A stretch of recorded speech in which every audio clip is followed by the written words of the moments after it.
Comey's out, and the tinfoil hat conspiracy leftists are losing it. The only people who've got to be happy tonight are sitting in the Kremlin. The vice president defends the president's move. President Trump made the right decision at the right time. And the unhinged late-night hosts are absolutely beside themselves. This is the kind of thing dictators do. Hannity starts right here, right now. And thanks to our friends on the 5. Welcome to Hannity. And this is a Fox News alert. Another massive breaking news night. Now, the great one, Mark Levin, Newt Gingrich, Michelle Malkin, Dr. Sebastian Gorka, Jay Sekulow, Geraldo Rivera, all here tonight with reaction. But first, tinfoil hat conspiracy liberals in Congress to destroy Trump media. They are absolutely losing it. They're completely unhinged, of course, over James Comey being fired, which needed to happen. And that is tonight's important opening monologue.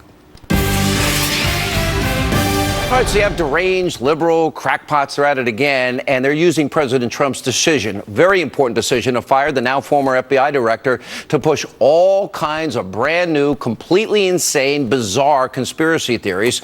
Now, earlier today in the Oval Office, President Trump was asked why he decided to fire James Comey. Here is what he said. Why did you fire Director Comey? Because he wasn't doing a good job, very simply. He was not doing a good job. That is a simple, basic, fundamental truth that liberals refuse to face. James Comey was shown the door. He did not do his job. Now, Comey failed you. Remember this, the American people. He disrespected the Constitution. He made a mockery out of the rule of law and equal justice under the law. He sat on his hands while your Fourth Amendment privacy rights were being trampled on, and he created, most dangerously, a two-tiered justice system, one for Bill and Hillary Clinton and one for everybody else.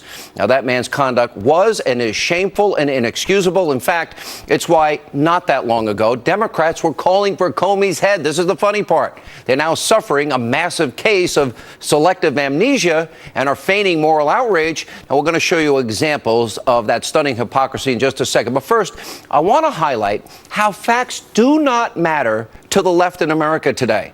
For example, the destroyed Trump media. They've been going insane and ballistic and running wild with the most absurd kinds of conspiracy theories over why Comey was fired.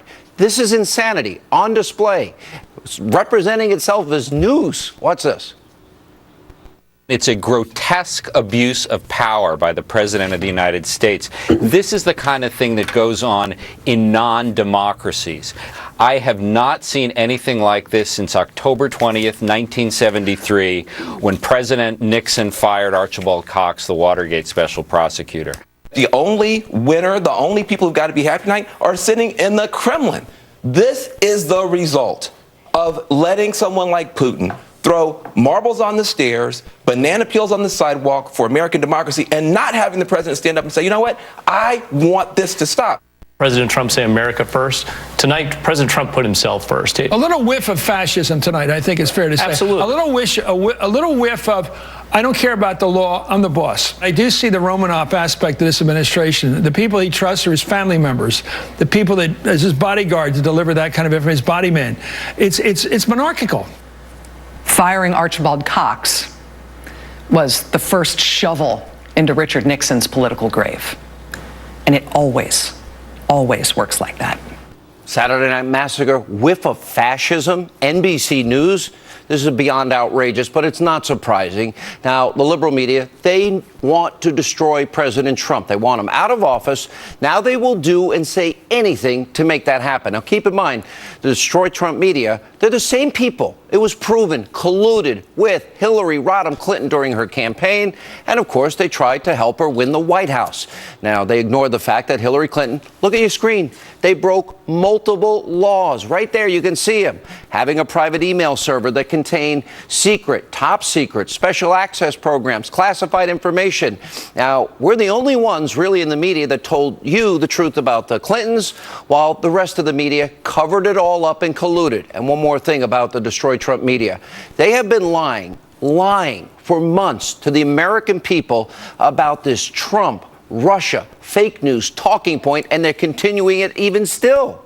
There is zero evidence so far that Donald Trump, his campaign, his transition, ever colluded with the Russians. It is a bizarre conspiracy theory, and honestly, they have to know the truth, but won't tell you the truth.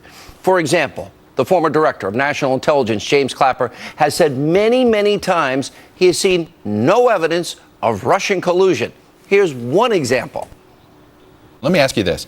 Does intelligence exist that can definitively answer the following question, whether there were improper contacts between the Trump campaign and Russian officials? We did not include any evidence in our report, and I say our, that's NSA, FBI, and CIA with my office, the Director of National Intelligence, that had anything that had any reflection of collusion between members of the Trump campaign and the Russians. There was no evidence of that included in our report. I understand that, but does it exist?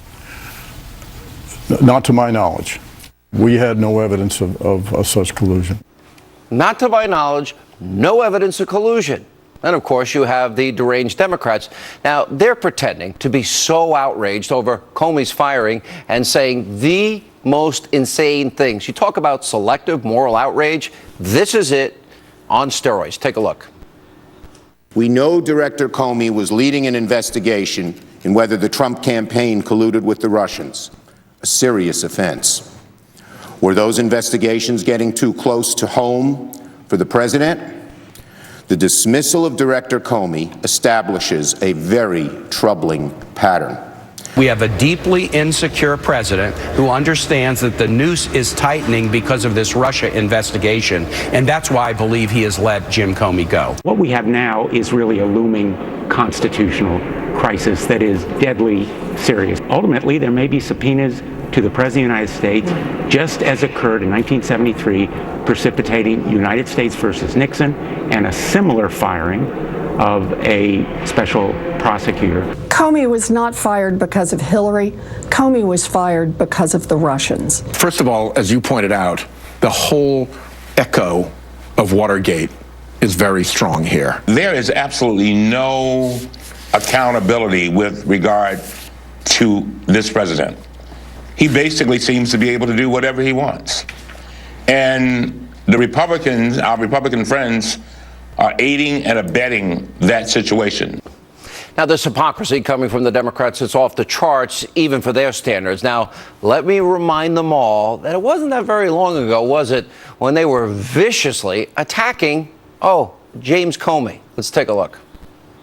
We're all disturbed, first of all, by the letter, which really broke precedent, was over the advice of the leaders in the Justice Department. I'm not challenging Mr. Comey's motivation, but I do think it was unwarranted. It was a mistake. He's got a big burden of proof, so to speak, on him for why he did what seems to be such an appalling act that goes against the tradition of prosecutors at every level of government. It was, when I heard about it, I found it hard to believe that Comey, who I thought had some degree of integrity, would do this. I think he made a mistake on this, and he clearly has a double standard. And these jobs, if you're not in it for a while, you can't take the heat. And I think he just couldn't take the heat from the Republicans. It's really unfortunate because I do believe he is a good person. Maybe he's not in the right job. I am so disappointed in Comey. He has let the country down for partisan purposes, and that's why I called him the new J. Edgar Hoover, because I believe that. Do you believe that Jim Comey should resign, Senator Reid? Of course, yes. Of course, yes. Now, let me specifically remind crocodile tears Senator Chucky Schumer and what he said about James Comey just back in November, just days before the election. Quote, "I do not have confidence in him any longer. To restore my faith, I'm going to have to sit down and talk to him and get an explanation for why he did this." Now, that's just more proof that Schumer, the Democrats, are full of it when it comes to James Comey. And on top of all of that, just last week, Hillary Clinton blamed James Comey for her election loss. I bet she's a big fan today. Watch this. I was on the way to winning until the combination of Jim Comey's letter on October 28th and Russian WikiLeaks raised doubts in the minds of people who were inclined to vote for me but got scared off. No. But here's the point tonight. There is no getting through to these tinfoil hat conspiracy liberals on the left. They're detached from reality. They're oblivious to truth today. It's time to diagnose them with what it is, Trump derangement syndrome. And sadly, there's not a cure. That's the worst part. This will go on for 4 years, probably 8 years.